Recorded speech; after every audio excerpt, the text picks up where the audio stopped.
Yeah, I know what you're thinking. Not another one of these mini NES clones. Well, yes it is. But this one's better than most of the others because this one has HDMI video. And it's by the Cool Baby brand. Now, those of you that have watched this channel for quite a while have probably seen some other Cool Baby items. And Cool Baby are generally pretty good. I mean, the words quality and Chinese clone don't really go together very often. In fact, almost never. But Cool Baby products generally are pretty good.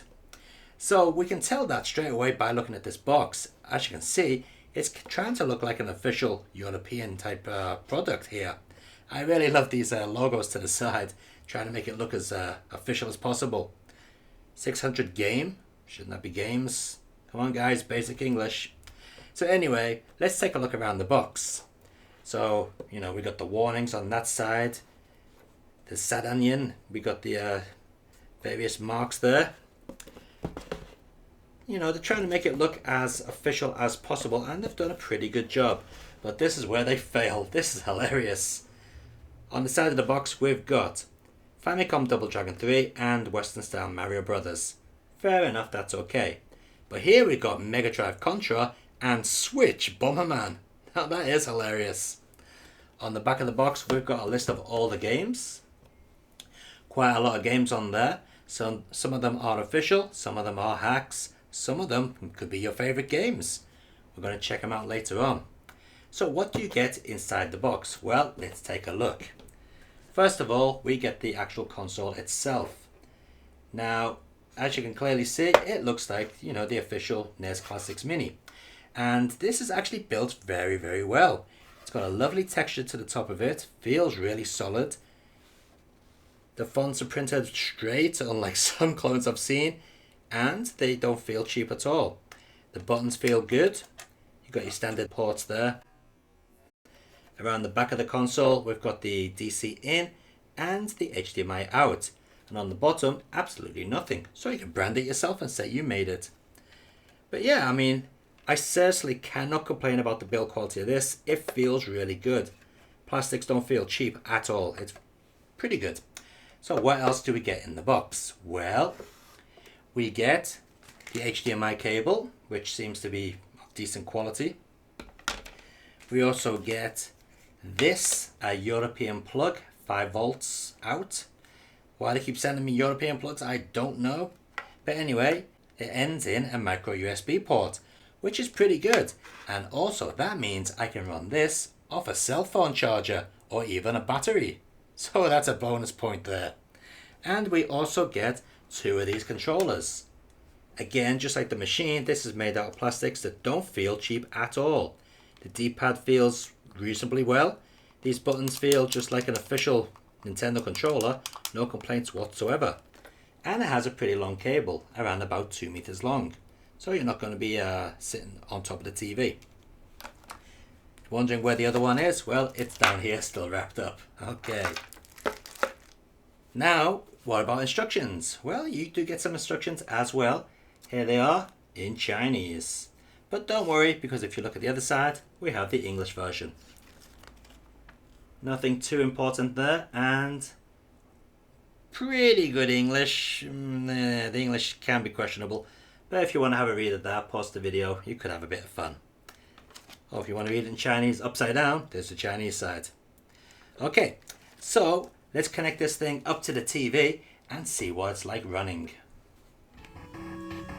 Okay, so with this being a Chinese product with HDMI, it has funky timing on it, which means, yes, you guessed it, my video capture card doesn't like the signal. So we're going to go all ghetto and do it by sticking the video camera in front of the TV. Yep, as you can see. Oh, how 1990s is that? Okay, so I've also got the camera slightly out of focus because when I have it in perfect focus, it picks up all the interference on the TV screen, due to the different refresh rates and so on. So anyway, on to the actual clone itself. So upon switching on the machine, we get this menu. Choose Chinese or English. Well, we'll go with English and press start. Then we get another menu, Mario, Contra, Hot Blood, 545 in 1, Adventure and Turtle. Well, let's go with Turtle. And another menu, okay. Turtles 1, Turtles 2, Turtles 3, and Turtle Fighter. Well, let's go with Turtles 2, which I believe is the arcade game. Now, by the way, you're probably wondering, since this uses standard 9-pin control ports, can you use Mega Drive controllers on it? Well, unfortunately not. I tried.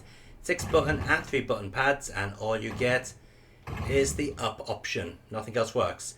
And what's even more funny is I tried the MSX controller, which also uses the same port, and that didn't work at all. So it looks like we are stuck with these controllers that come with the machine. Just as well, the quality of them is really good.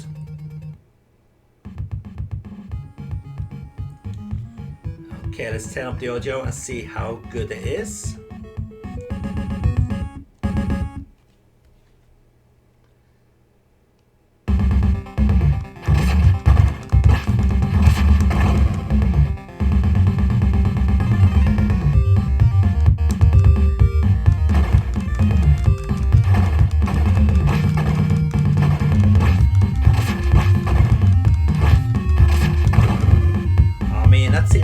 To me, but I'm definitely not the world's biggest NES fan, so I could be wrong there.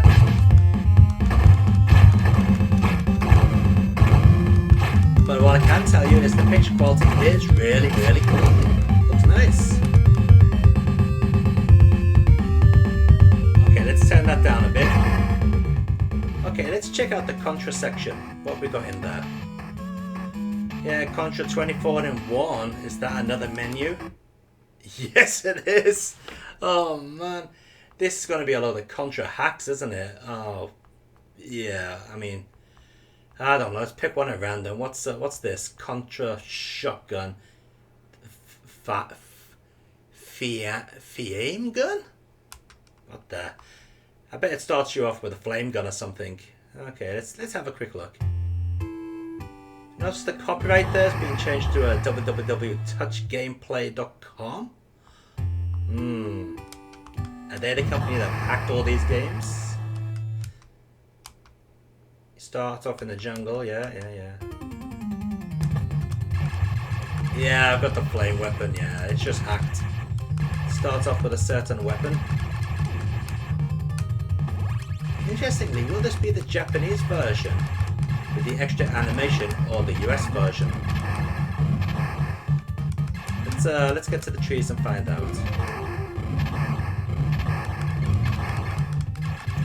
Yeah, it's the Western version. Good thing about these controllers is that the top buttons are actually rapid fire, so you just keep your finger on the button. Yeah, look at that. Lovely. Okay, let's check out another game.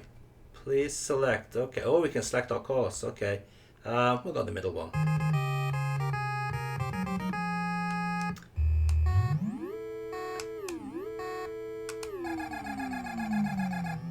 Yeah. Okay. Is this like a hack of that Namco racer? What's it? Formula 1? Yeah, certainly seems that way. Classic.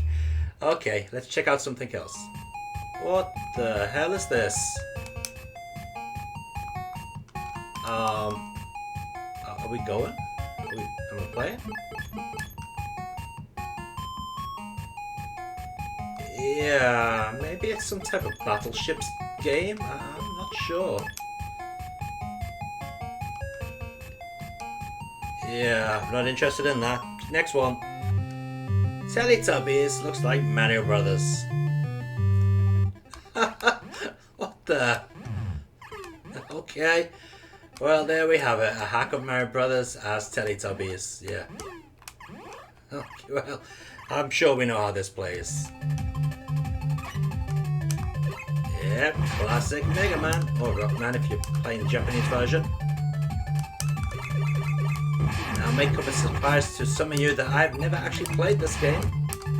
In fact, I've never played any of the original NES Rockman games or Mega Man games. I played the Super Famicom versions, of course, and the Sega Saturn 1 or 2. But I've never played these original ones. As you can tell from my lack of game playing skills. But yeah, it seems to work pretty much okay. Okay, let's take a look at another official game.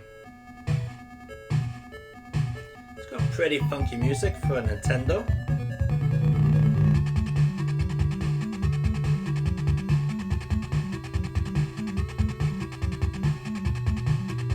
Okay, let's just get into the game. Gunnar, yeah, this is a classic, this one. This is a good game. Good old compile shooter.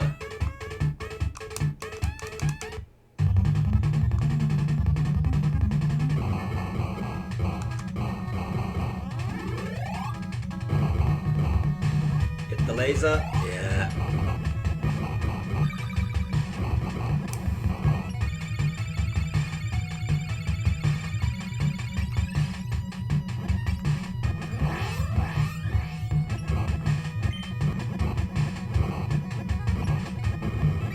Yeah, I mean, the emulation on this machine is pretty much spot on from what I can tell.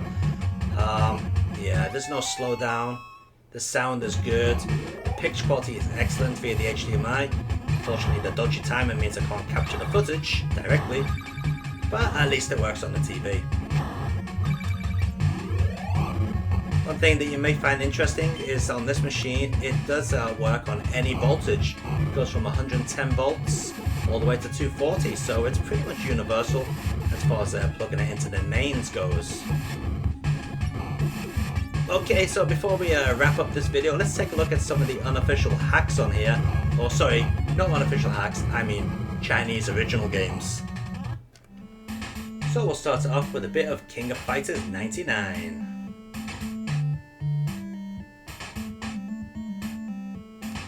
Yeah, let's skip the intro. Maybe we can't.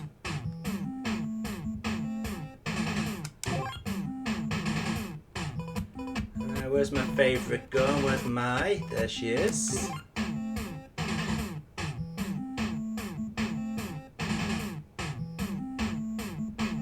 Come on, select that bloody character.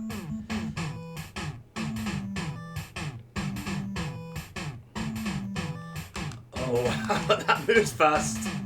Okay, let's see if we can pull out some moves. No. The computer's pulling out moves though.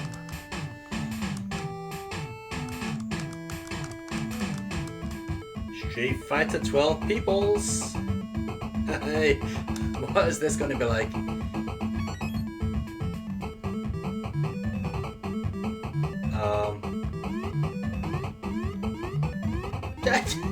Look at the eyes on Guile there.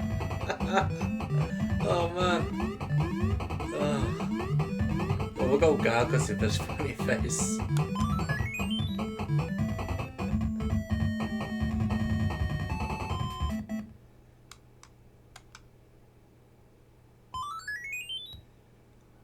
Well, I've never seen Guile look that bad before. In fact, he just looks like a mess of colours. See if we can get a move going. Sonic Boom, anyone? Nope.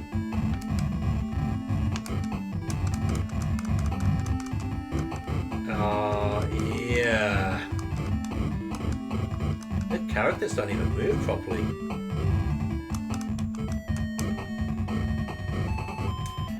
Well, that's an experience I don't want to do again. Okay, let's finish up with a bit of Sonic the Hedgehog. Yeah, if the music's anything to go by, this is going to be terrible.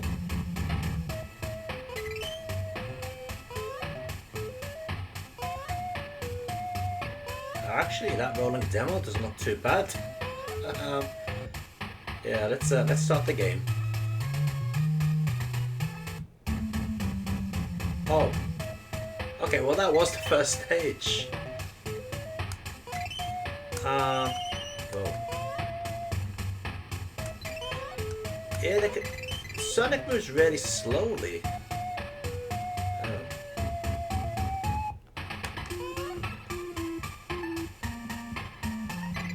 What the? Yeah, the collision detection on this is not ideal. So there we have it. The cool baby NES Mini. Is it worth picking up? I'd say yes. It's fairly cheap. This cost me around about 3,500 yen. What that is in your currency, well, I'm afraid you'll have to check out the internet for that. But for a machine that's as built as well as this, it has a lot of games on it, 600 games, probably more. Some of them are original, some of them are hacks, some of them are kind of like, what the hell is that? But there's definitely going to be enough games on this system to keep you happy. Definitely worth picking up.